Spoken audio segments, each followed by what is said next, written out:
नमस्कार दोस्तों, मैं रोहित कुंबर सफा क्लास में आपका स्वागत करता हूँ। आज का अपना 10th क्लास का जो टॉपिक है, अपनों ने अभी तक सिक्का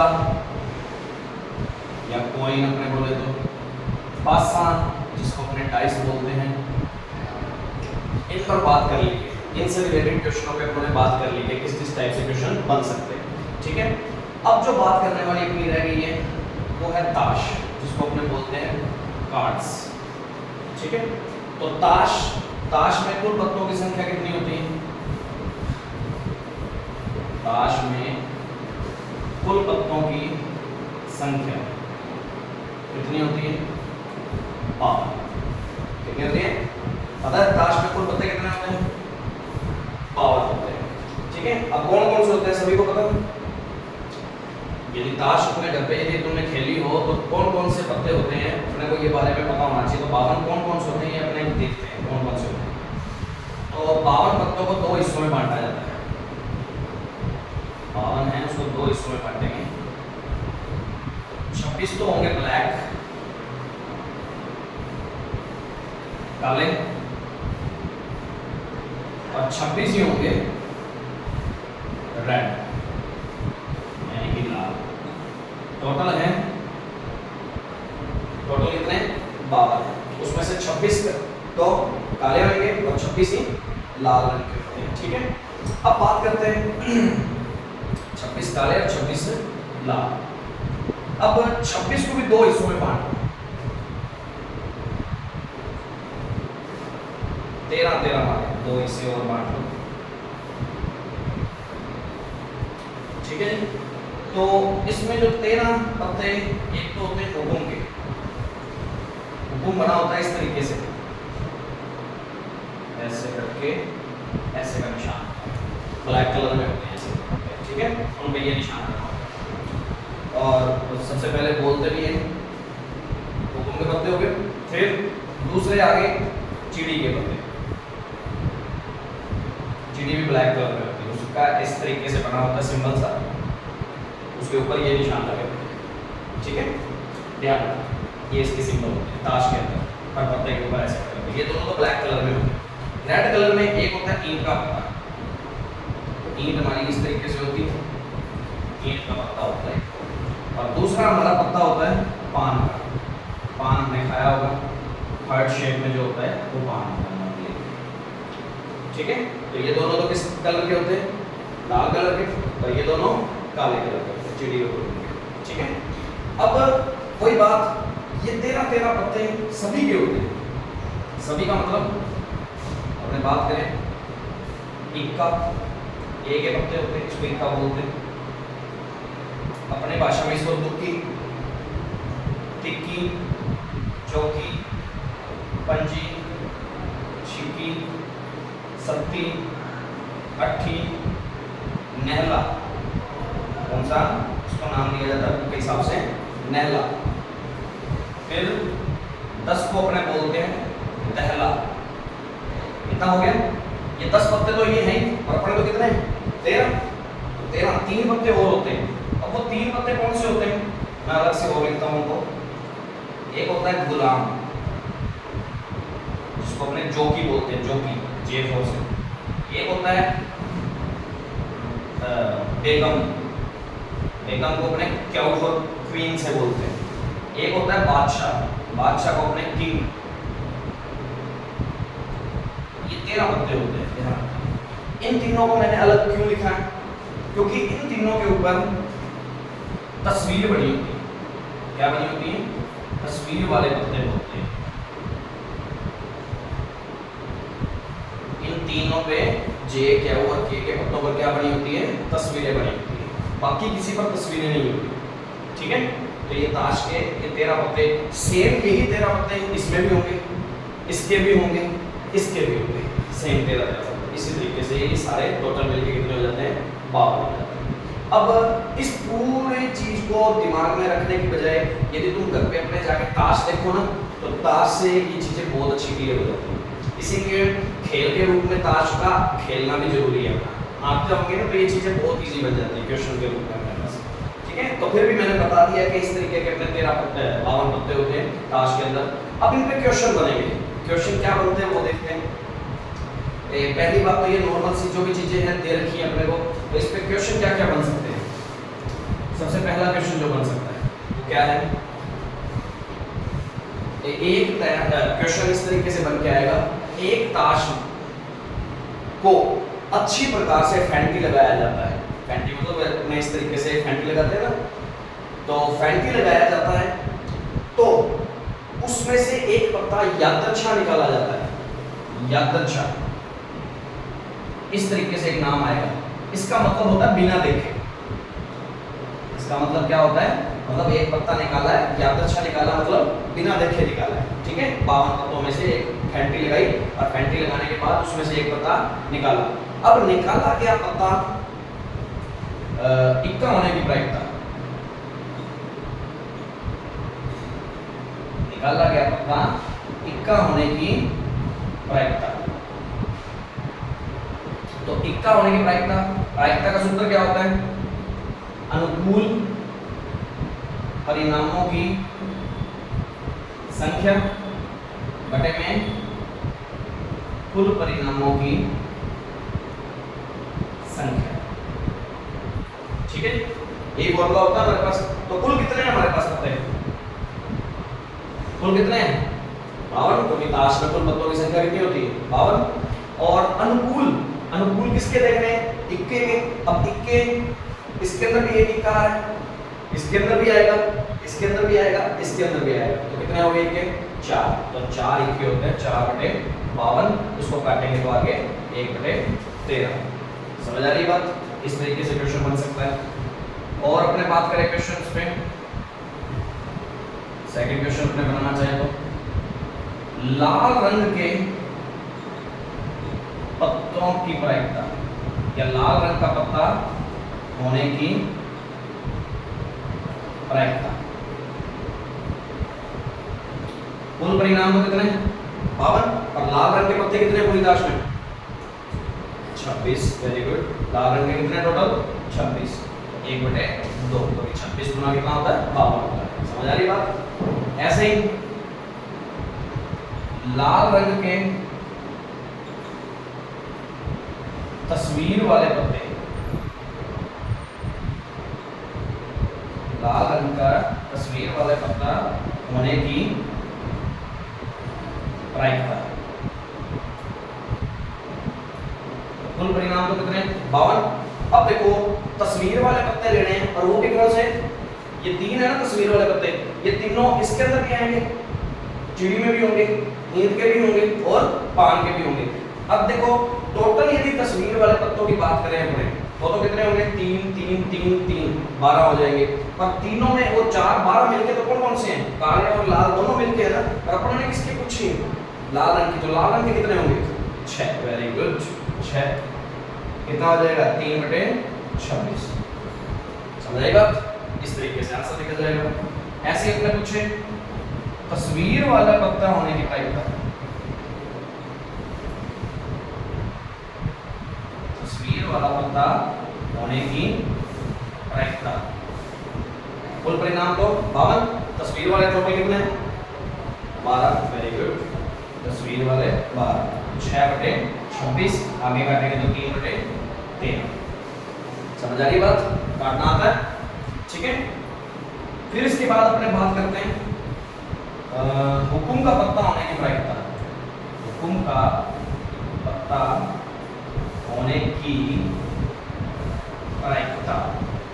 अब हुकुम का पत्ता कितने में बेटे बताओ, हुकुम के पत्ते कितने पूरी ताश में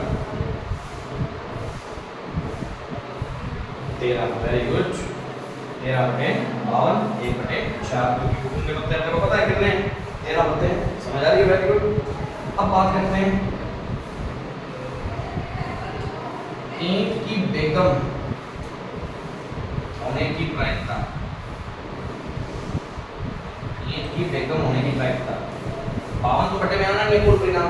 ईंट की बेगम, कौन से वाली बेगम, ईंट वाली। बेगम कितनी है ईंट की, एक ही होगी, क्योंकि वैसे 4 होगी पर ईंट की देखेंगे तो एक ही होगी। वेरी गुड, तो 1/52। इस तरीके से कोई भी प्रायिकता अपने से पूछी जा सकती है। समझ आ गई बात? तो ऐसे कोई भी क्वेश्चन पूछा जा सकता है, ताश से रिलेटेड यदि कोई क्वेश्चन आता है तो अपने को इस तरीके से करना होगा। तो ज़्यादा से ज़्यादा इसको देखो और समझो।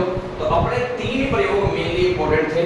ये मैंने एक बार बुक से रिलेटेड नहीं करवाए, मैंने एक बार इससे रिलेटेड जितने भी क्वेश्चन बनते थे वो सारे बता दिए। अब अपना जो टॉपिक स्टार्ट होगा ना, कुछ परिभाषाएं वगैरह बताऊंगा जो अपने बुक में क्वेश्चंस के रूप में आएंगी, कुछ और भी छोटे मोटे फॉर्मूले हैं वो भी बता दूंगा।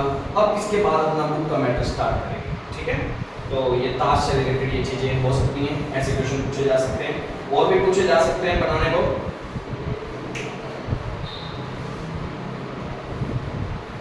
नोट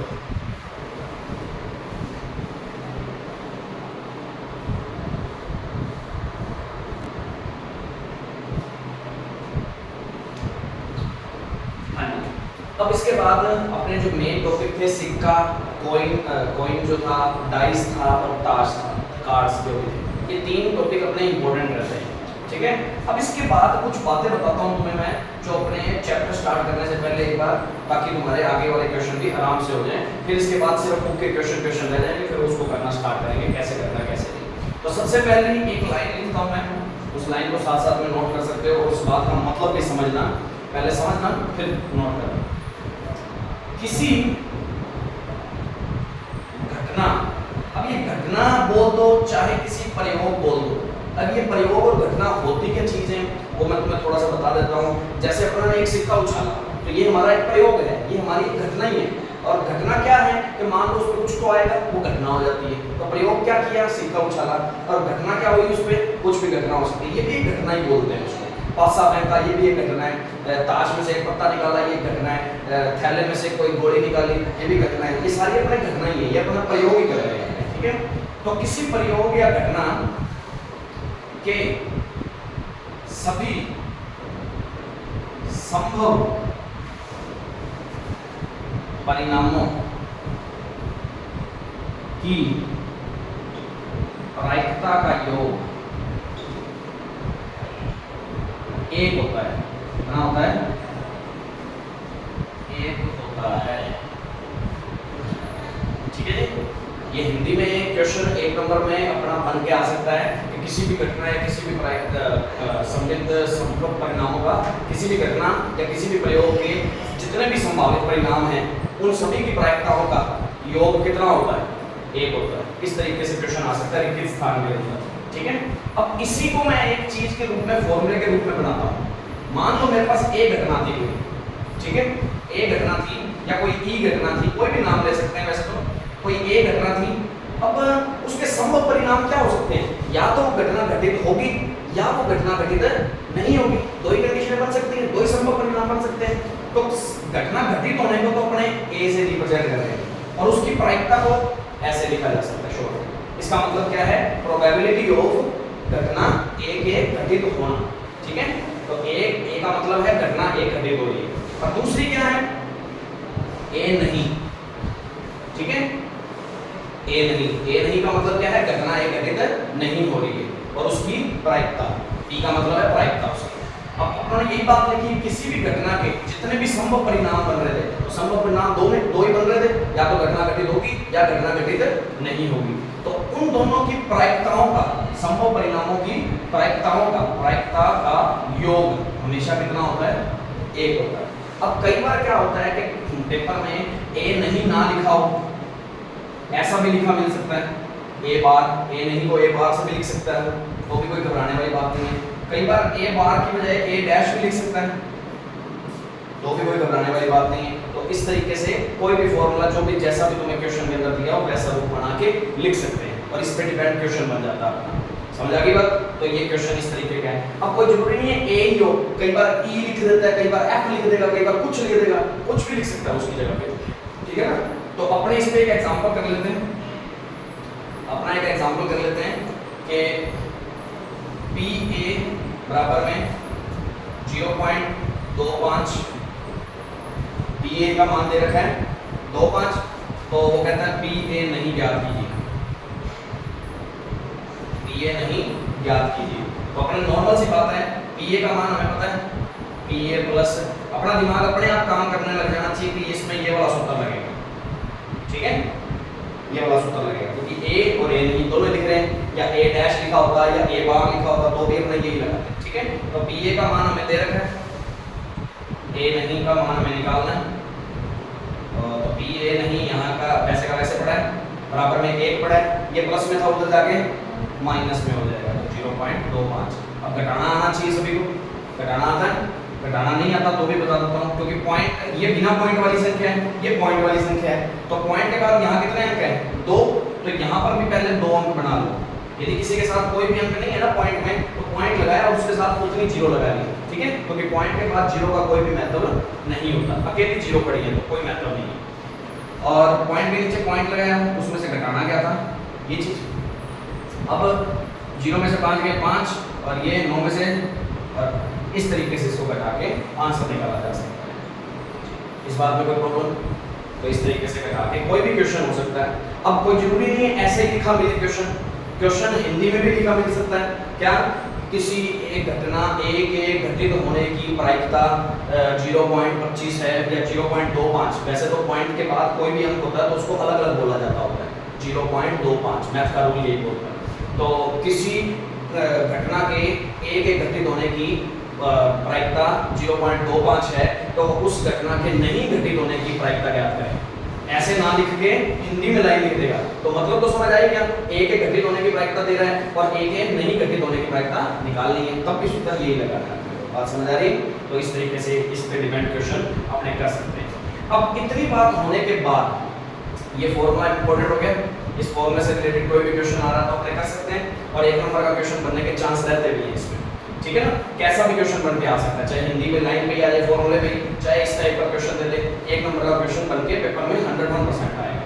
अब बात करते हैं थोड़ी सी अपने, एक चीज और बताता हूँ, प्रायिकता का मान, किसी भी घटना की प्रायिकता का मान, दूसरा जो पॉइंट है, किसी भी घटना की प्रायिकता का मान 0 से 1 के मध्य या उसके बराबर होता है। कहने का मतलब किसी की भी प्रायिकता निकालो तो उस प्रायिकता का मान कहां से कहां के बीच में रहेगा, 0 से लेके 1 तक के बीच में ही रहेगा, और आंसर 0 भी आ सकता है और 1 भी आ सकता है। तो मैं किसी की भी प्रायिकता को इसको ऐसे लिख देता हूं, किसी की भी प्रायिकता है वो 1 से तो क्या रहेगी हमेशा छोटी या उसके बराबर, इसका मतलब क्या है, उससे छोटी, प्रायिकता का मान 1 से क्या है छोटा, या ये नीचे वाली लाइन किसकी होती है बराबर की, या तो बराबर भी हो सकती है या छोटी भी हो सकती है, और बड़ी किससे होगी, 0 से बड़ी हो सकती है और 0 के बराबर भी हो सकती है, ठीक है।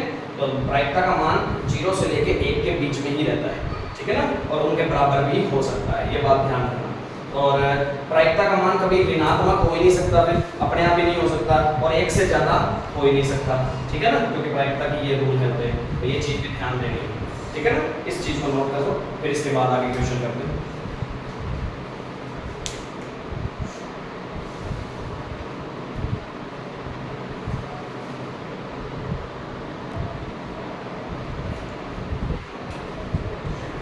इसी के अंदर 2 बातें और बता देता हूँ, 2 परिभाषा के तौर पे।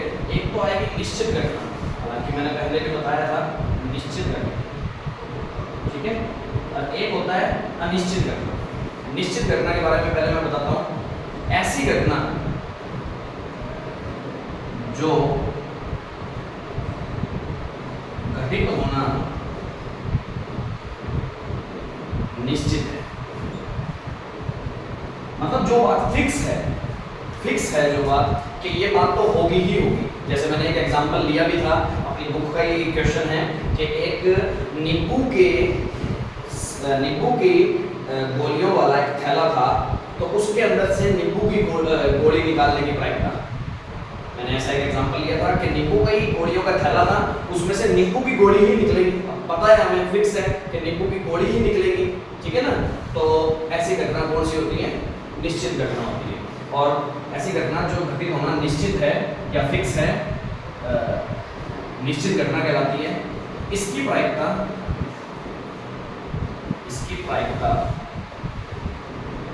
सदैव 1 होती है, ध्यान रखना, ठीक है। और दूसरी, इसके अंदर ही अनिश्चित घटना, अनिश्चित घटना ऐसी घटना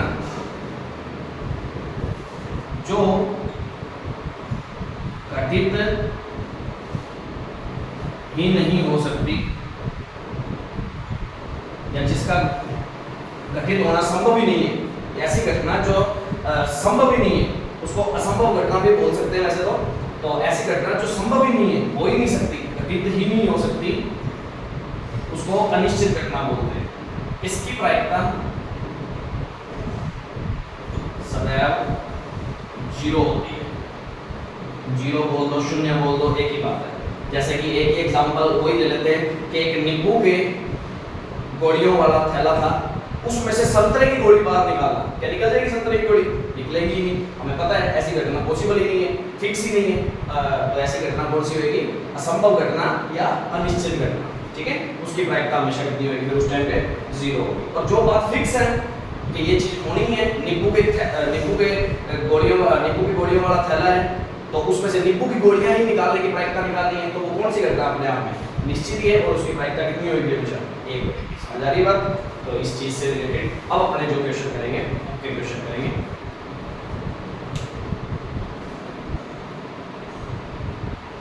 वैसे इसके अंदर एक और बात बता देता हूं, एक नाम और आएगा वैसे, समप्रायिक, समप्रायिक घटना नाम आएगा। इसके अंदर कोई बात कर लेते हैं।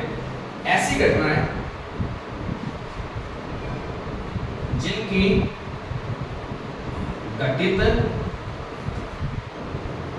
होने की संभावना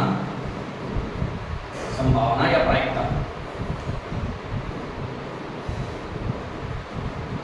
समान हो, वो समप्रायिक घटना कहते हैं। नाम से पता लग रहा है समप्रायिक, जिसकी प्रायिकता क्या हो? समान। जैसे कि एक एग्जांपल के तौर पे पहले समझ लेते हैं।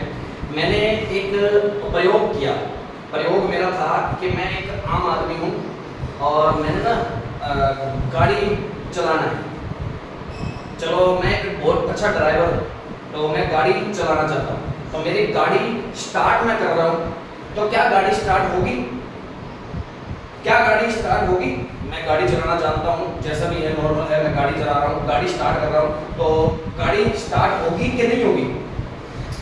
99% है जब मैं गाड़ी चलाना जानता हूँ। यदि मैं आम इंसान भी हूँ, ड्राइवर हूँ मैं अपने आप में, यदि एक बात करूँ तो यदि मैं ड्राइवर हूँ, मैं अपने आप को एक ड्राइवर मानता हूँ क्वेश्चन के अकॉर्डिंग, तो मैं ड्राइवर हूँ, तो मैं गाड़ी स्टार्ट कर रहा हूँ, तो गाड़ी स्टार्ट 100% होनी चाहिए वैसे तो। पर मान लो कि 99% तो वो चांस है कि गाड़ी स्टार्ट होएगी ही होएगी, सिंपल सी बात है। 1% चांस कब हो सकता है? जब वो गाड़ी खराब होगी, वो दिक्कत अलग बात है। पर नॉर्मली चांस यदि अपने देखें तो गाड़ी स्टार्ट होने की प्रायिकता और गाड़ी स्टार्ट न होने की प्रायिकता क्या दोनों समान आ रही है? नहीं आ रही ना। इसके चांसेस बहुत ज्यादा है और इसके चांसेस बहुत कम है। तो इसका मतलब ये घटना एक ड्राइवर द्वारा गाड़ी चलाने की जो अपनी घटना जो है वो समप्रायिक है या नहीं है? नहीं है। समझ आ गई? क्योंकि इनके दोनों के चांस, गाड़ी स्टार्ट होने की और गाड़ी ना स्टार्ट होने की, दोनों के चांस क्या है? बराबर नहीं है। दोनों की संभावना या प्रायिकता क्या है? समान नहीं है। अब एक ऐसा एग्जांपल लेता हूं जिसमें घटना की संभावना बिल्कुल समान है। जैसे एक सिक्का उछाल दिया, आपने एक सिक्का उछाला, तो उस पर क्या क्या आ सकता है? हेड या टेल, हमें पता है ना, दोनों में से कोई भी आ सकता है। तो अपने को ये पता है कि कौन सा आएगा कौन सा नहीं आएगा। दोनों की प्रायिकता हमारे लिए क्या है? 50-50 चांस है ना।